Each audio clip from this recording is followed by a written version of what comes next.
Well, today I am delighted to welcome Stephan Pfingsten to Life Beyond the Numbers. Stephan, you're so welcome.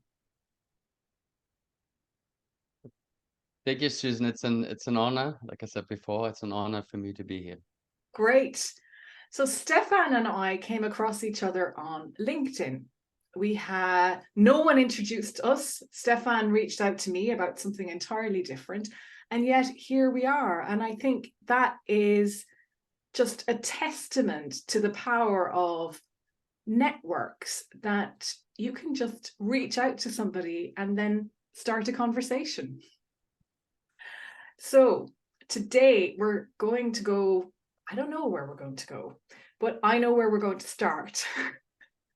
Stephan, I did a lot of reading and research before we got together, and something that really struck me more than anything else I think I came across when I was looking at what you do was what you said about looking at the world today. Amazes me how far many countries are developed technologically. However, how low the average development in those countries is of the human consciousness. So maybe you could talk to that a little bit more. Yeah, you touch upon a point that's going to change my mood immediately, as you can see. While I'm excited to be here, I'm flabbergasted. I'm devastated by what I see in the world, and so this level of consciousness that you're mentioning is also reflective in my mind of the human potential. And I explain this in a minute.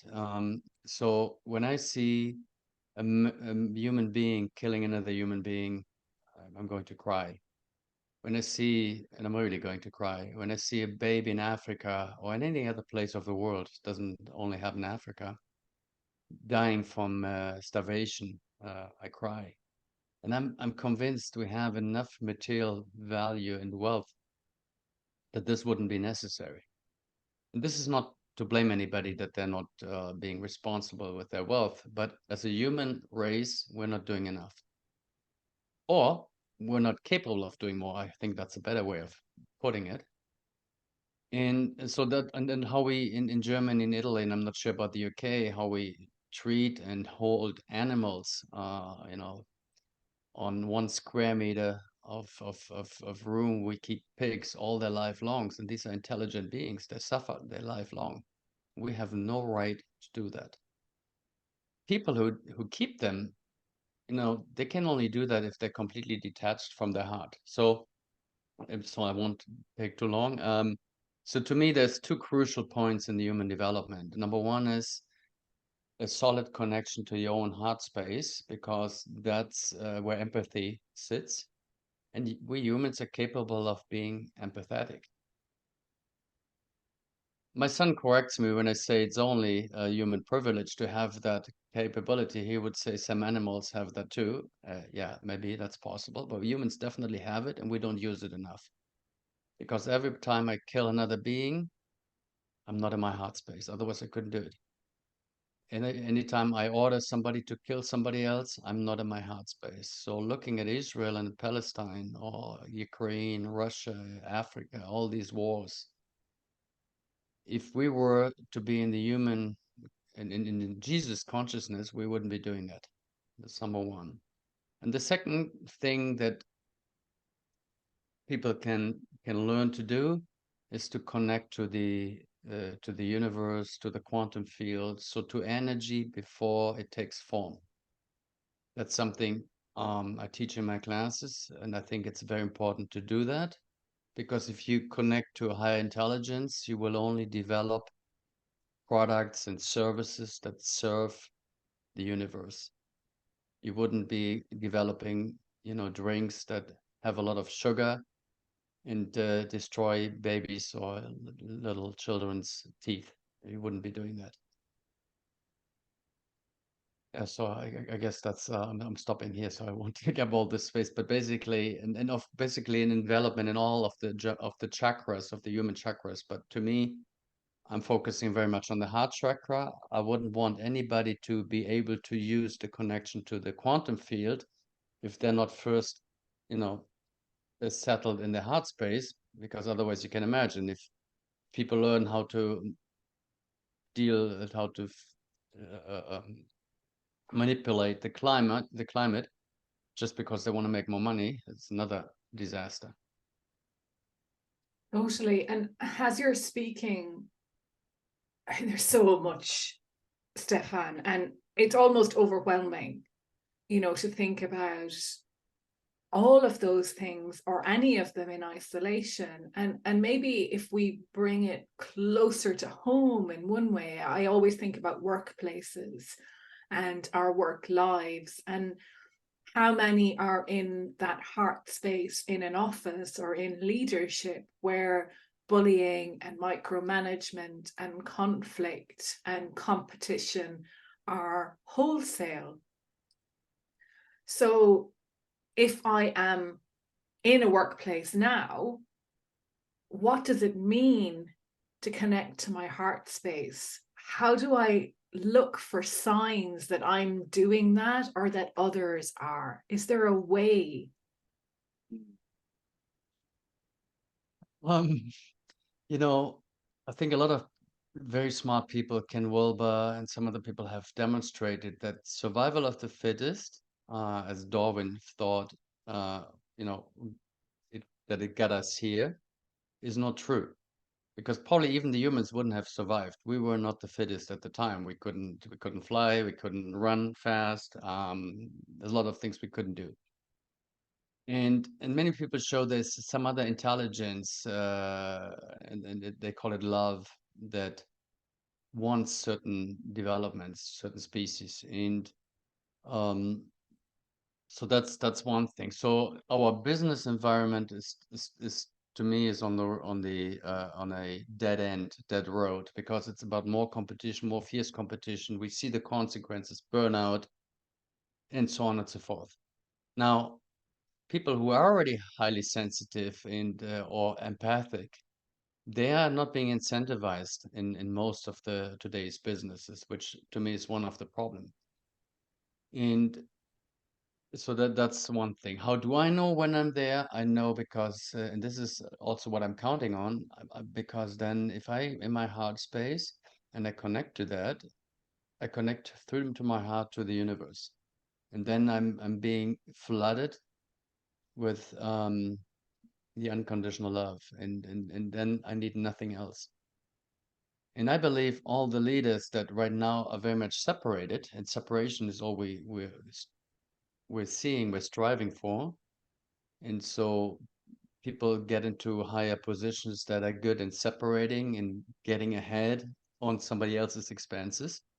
Um, but at the end of the day, they're also seeking the same thing. They're seeking love, they're seeking recognition. They just haven't understood that more money, more power isn't going to do it for them. So this is, I think, where we can come into play. Yeah. And I almost don't have anything to say to that because it's articulated so well. And it's not that I don't have anything to say. I No. I suppose I think about when we go into a workplace or we're in the office, we're disconnected from so many things. Our heart is just one of them. We're disconnected from the other humans. We're disconnected perhaps from our feeding or food needs, our sleep needs. There's we're so disconnected as human beings now from And what it is so nourishes. normal. It is so normal. We're so used to it. That's one of the big problems. But I think the great news is that now I'm getting back to what I talk and teach, is the subtle world, the most subtle world of energy. And humans can get attuned to it. We can feel it more and more. And so we can actually, you can feel another human being. So you know if the human being tells you the truth or not, if she or he is authentic or not, honest. You can even at some point, if you keep doing that, read their mind. It's not something that's completely out of this world. And so I think the first step is that people start to realize, hey, we are traumatized and we live in a very highly traumatized world. What we do is not normal. Having wars is not normal. Killing each other, killing anything, killing the planet is not normal. And every single one of us is contributing to that. So when people realize that I don't have enough self-love, I don't think you can teach somebody to have self-love or to have a connection to your heart, but you can become more conscious with the lack of it. And by doing that, you start to invest in your own love and then in the love for other beings. So to your question, how do I do this? By recognizing and acknowledging that I'm not happy in the workspace. I have a lot more power. I'm not impotent. I have a lot more power than I think to change the world. And it starts here. It's so true. To make change, we need to change ourselves first, or we need to understand ourselves, or we need to have awareness of who we are and what we want in the world, and perhaps why we're here, which I think speaks also to potential and what you talk about. How much hidden or unfulfilled potential do we currently have amongst us? Some people say 75, 80% of hidden potential. Because, now hopefully I'm not getting too far now, but I've had a very down to earth material career. And yet the more I allow myself, the more I develop my sensitivity, the more I land in my own vulnerability. As a manager, I had a lot of walls around me, and I didn't mind if the shareholder of the company I was running kicked my ass, the employees weren't happy, the customers all the time, big automotive OEMs. But human beings are very vulnerable, and the more we get into our subtle parts, um, the more we connect to the ancient, to the wisdom of the universe, and then all of a sudden we know things. I've been guided by something much bigger than myself. I left my job in 2018 without knowing what was going to be next. So We yeah, there's huge potential out there by connecting to our subtle existence. uh, I love the way you said that. We know things. Now, for those of you that don't know Stephan, Stephan began his career much like I did in accounting. So, Stephan, maybe the question I have now is, accounting is logical, it's rational, it's all of those calculated, it's right or wrong, black or white. What, how? How can you move from that world to this more, we just know things? And I mean that in the nicest possible way. I mean that in a way that for change to happen in the world, I believe some of us need to be able to translate between both of those worlds. And maybe that's where the question is coming from. Yes, it's a beautiful question. Um, I studied business. I have a master in business administration, and I focused on mathematics. So I had always talked to God since I was a little boy, without having been raised in a religious. I was, Protestant, but not religious at all.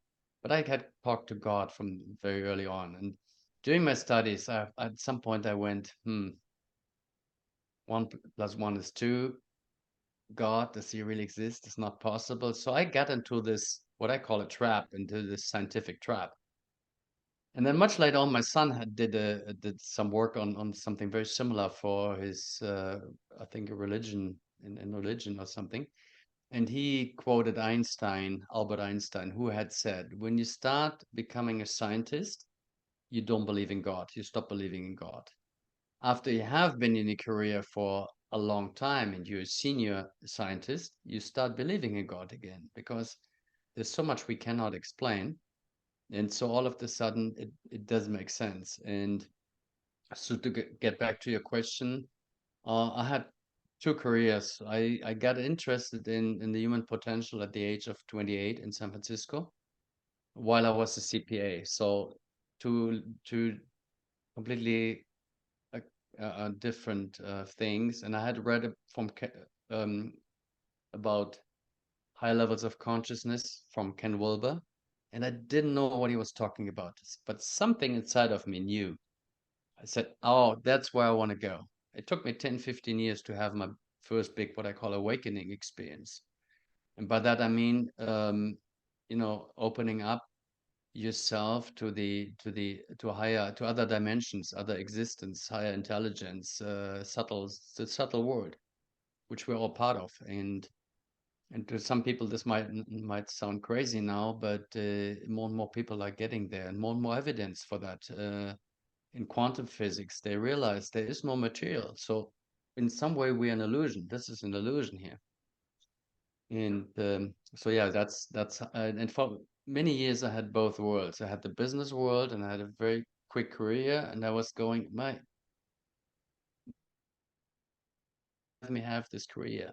Now I'm a CFO. I make tons of money, but I'm not interested in it. I feel I have something else to bring to the world.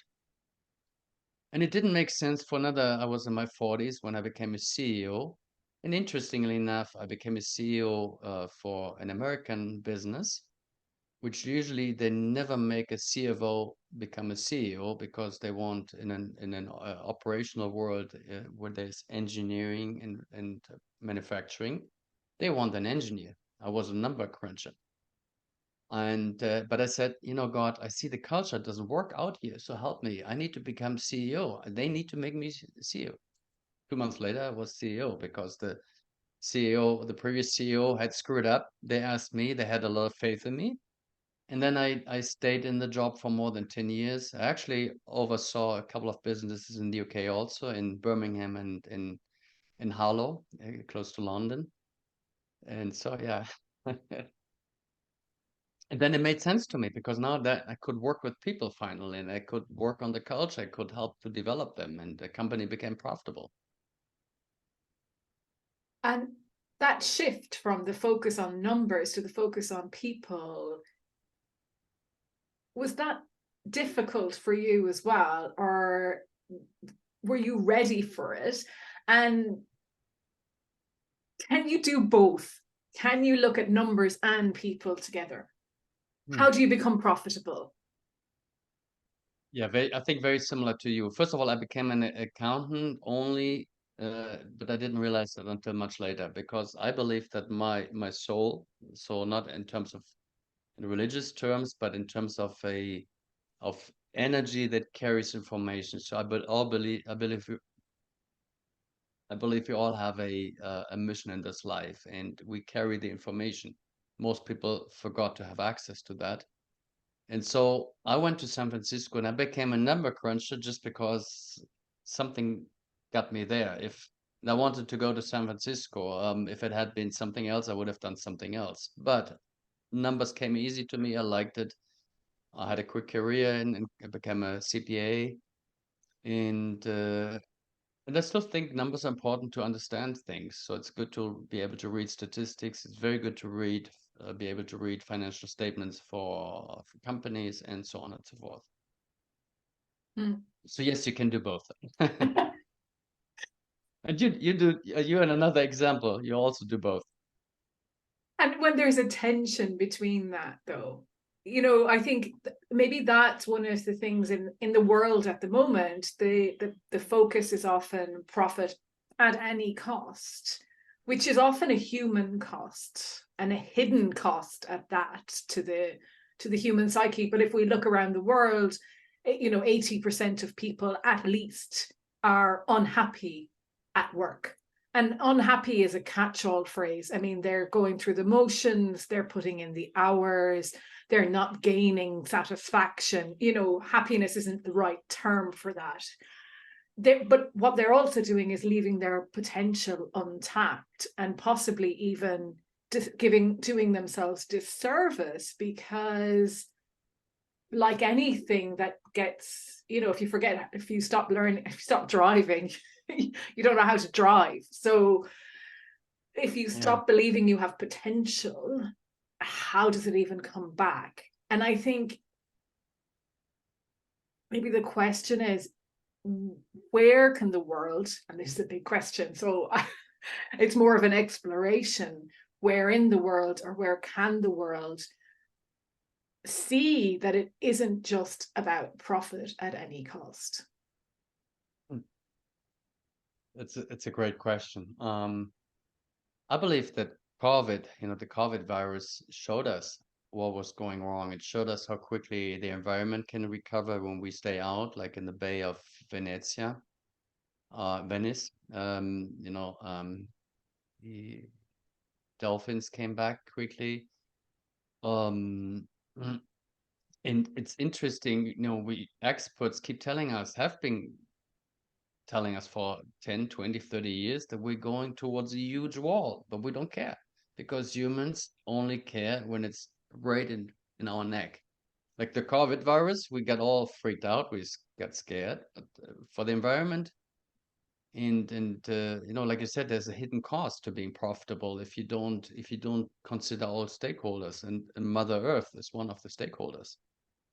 But then this comes back to my work. So if we can manage to seduce people and men, would be more important, not because they're more important, but because there's less of them, is so to reconnect to the heart space, find joy and happiness within themselves.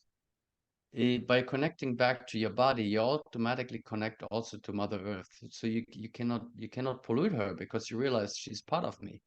She's part of myself. And so I think that would be important.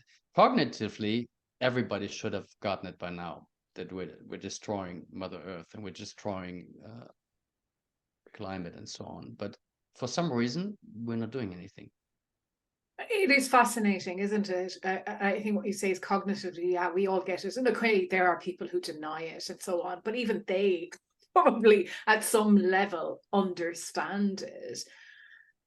And I wonder if it's about responsibility, that we Mhm. don't take responsibility for our part in it. We either see it's up to the government, or it's up to leadership, or it's up to a think tank, or we're always able to outsource the responsibility part rather than looking at ourselves.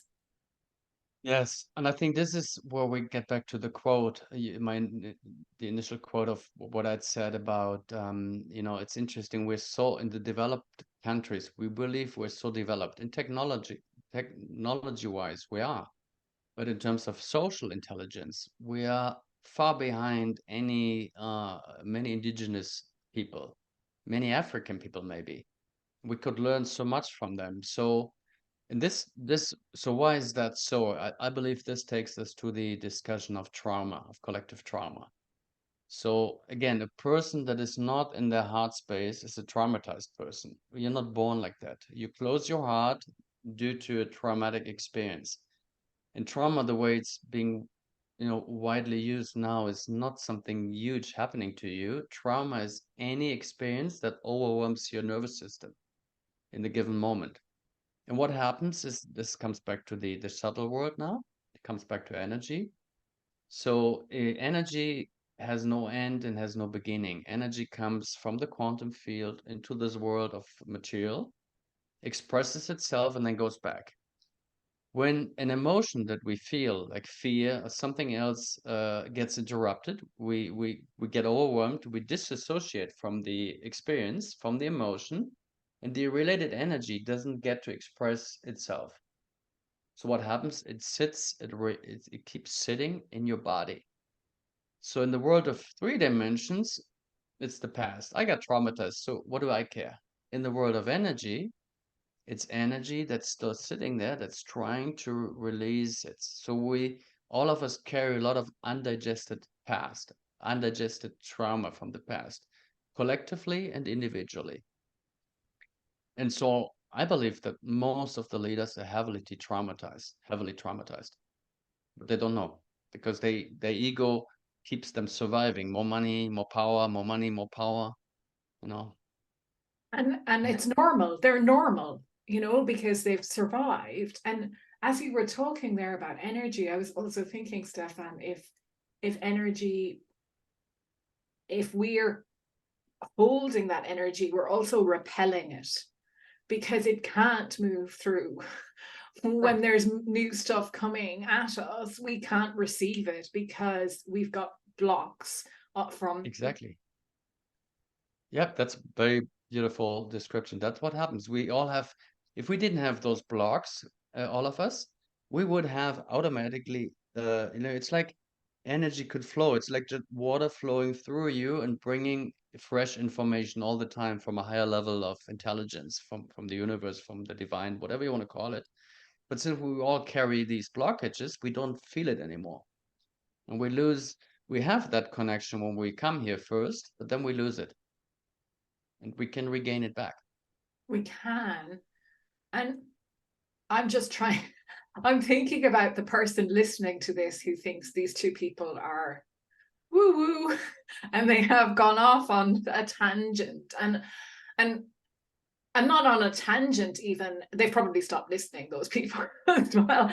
And I suppose, I think it's back to what you said about we know things, and perhaps paying attention to those subtle things that we do get that sense of knowing or feeling so strongly that we can't question it, and we don't need to, we just know. And I guess the world we've grown up in has told us to deny that, or to ignore it, or to bring data in to back it up, or whatever. And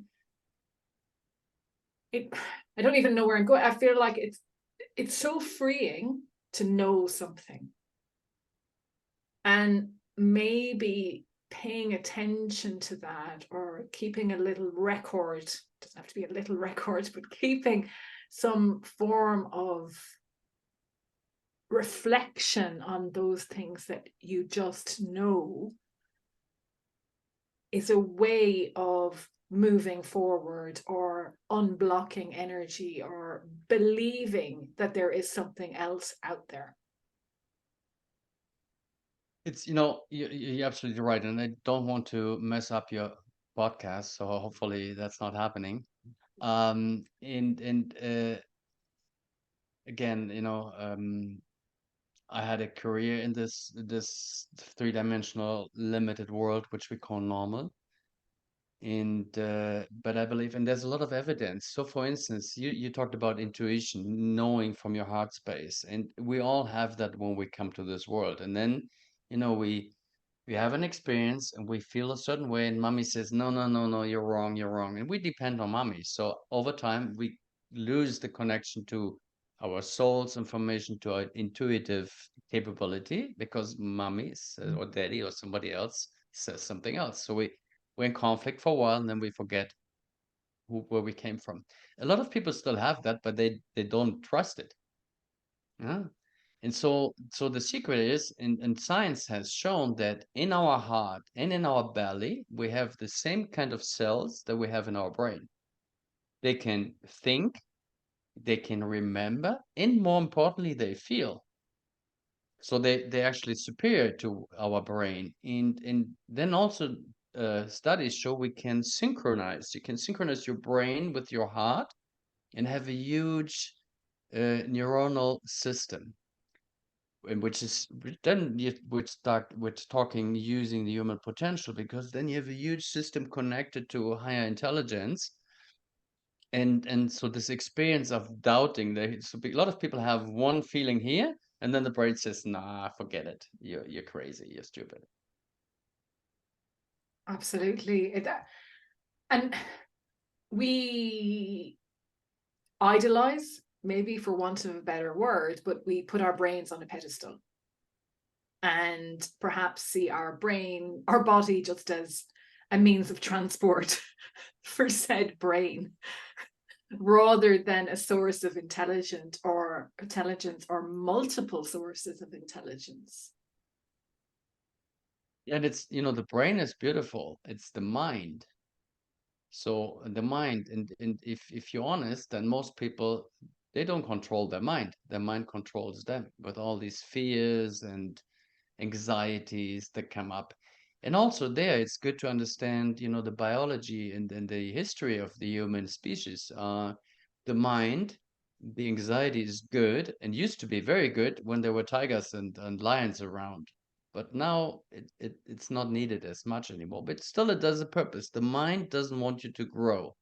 The mind doesn't want you to live and use your potential. The mind, with this in the left brain, with her original reptile function, coming from the reptiles, is to have you survive. So if you have survived until today, keep going the same way. If you want to live and you want to use your potential, you got to go beyond the conditioned mind.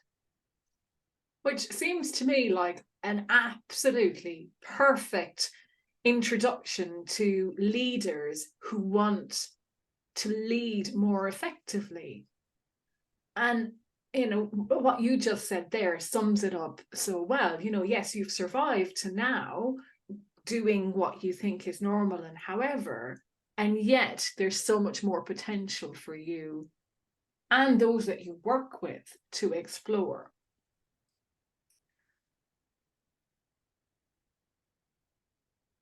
But ego can take over or can interrupt that as well. And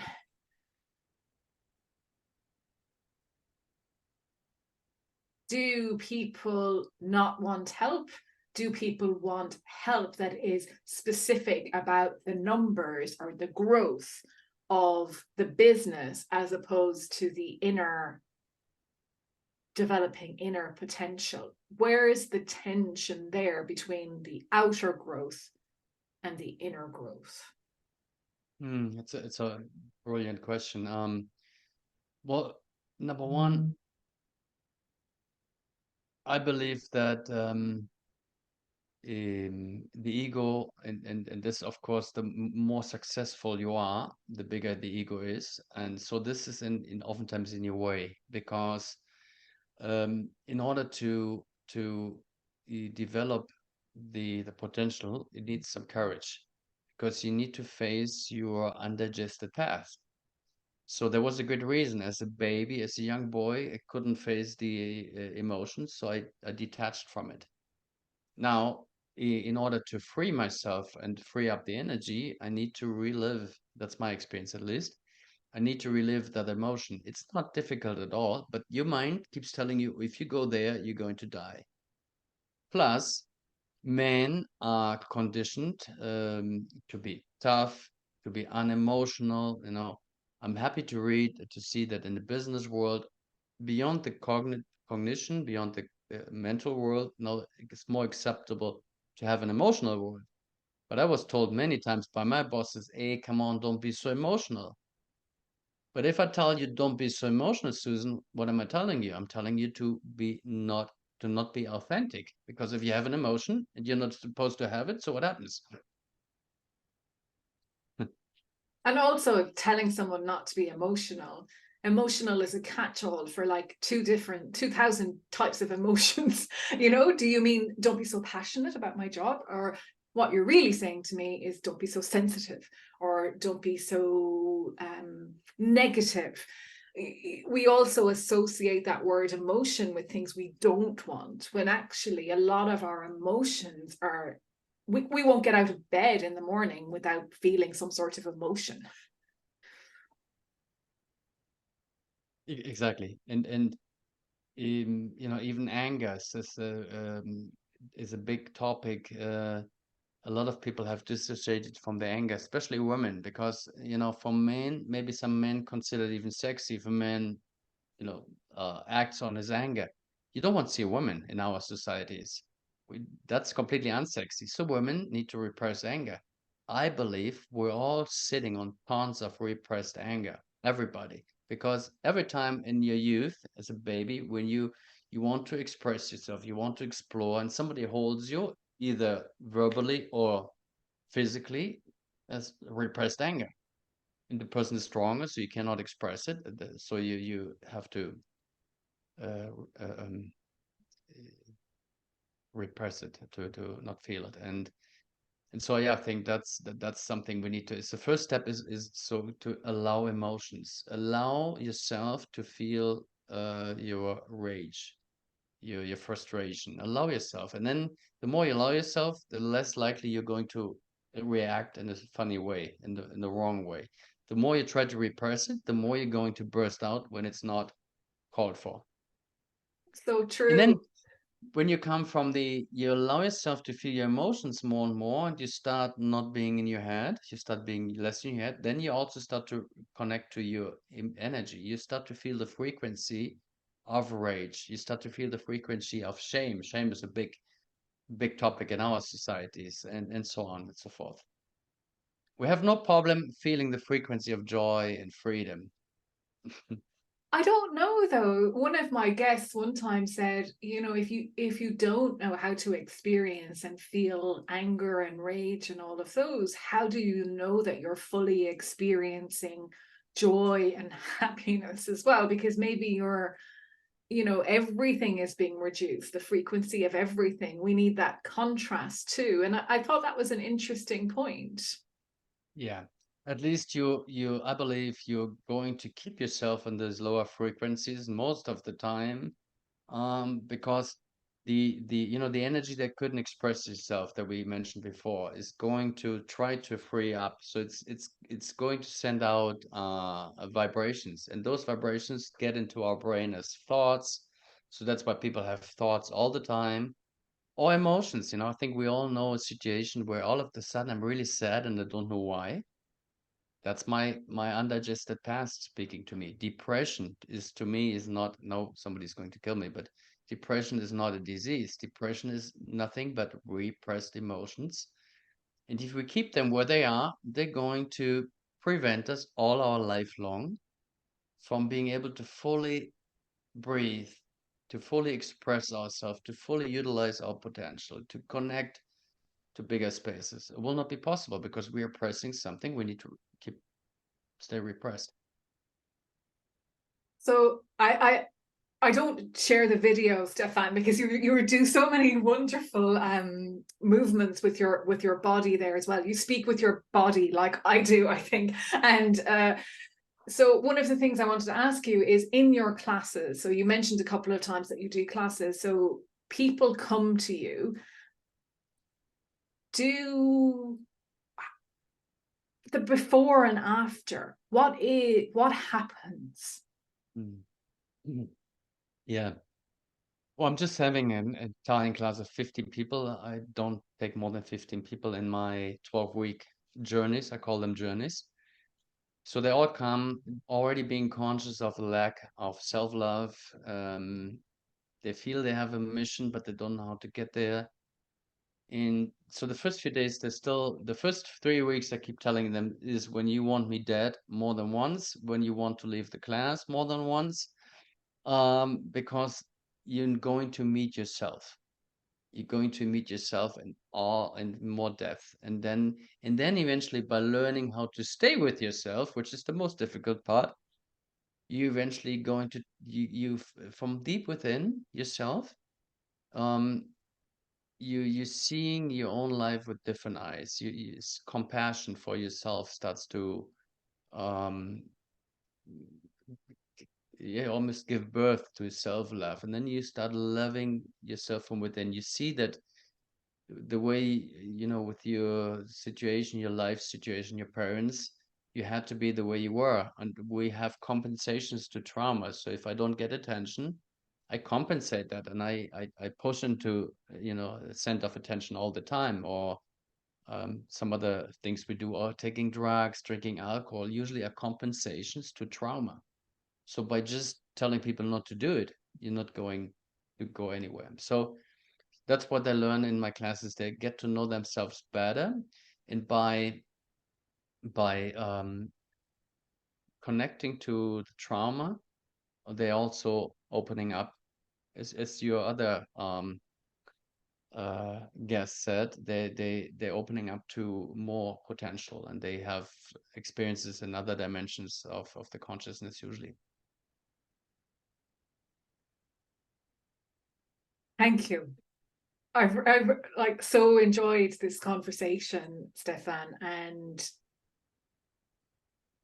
yeah, I really have. We've gone on quite a journey, and maybe I'm left with a lot of questions still, and also ways of thinking changing. You've changed my perspective about some of the things I think about as well, which is always so important. And if people would like to connect with you or know more about you, Stephan, what's the best way of getting in touch? That's a good question. I have a website, but since I'm doing a lot of work in Facebook, my website is okay. So if you want to share, it, it's well, I give it to you afterwards. Yeah, yeah, www.stephanpfingsten.com. In LinkedIn, I've tried to get back, as I mentioned to you, into the world of the professionals, and I still see myself, and it's starting to happen. I have some people come to me. I see myself getting back into the boardrooms of big companies in order to support and assist them, of how the next generation type of leadership needs to look like. And not that I know all of that, but I definitely can support. And there's many people doing something similar. Also, LinkedIn is where you can find me. Facebook. Yeah, so my classes in Facebook are very successful, and still, I felt again, no, something is missing. This is not it yet. And so then Natalie came across and she said, "Hey, do you want to go into LinkedIn?" I said, "Sure." And so then I came back into the English speaking world. In Facebook, I'm working in Italian only. I came back into the English speaking world, and that's when I met you, and I met Bob in Australia. So I've been meeting very, very interesting people. brilliant. That sounds great. Stephan, thank you so much for your time today. It's been like intellectually stimulating, but also vibrationally. So I thank you for that. Mhm. Thank you, Susan. You were a great host. I mean, if you weren't ready for that, you wouldn't have asked the question. If you hadn't been ready for that, you wouldn't have asked the questions you asked. So I think these words come out of my mouth when I feel there's somebody sitting there who can receive them. And so thank you very much for giving me this space and this opportunity. Thank you. It was a pleasure.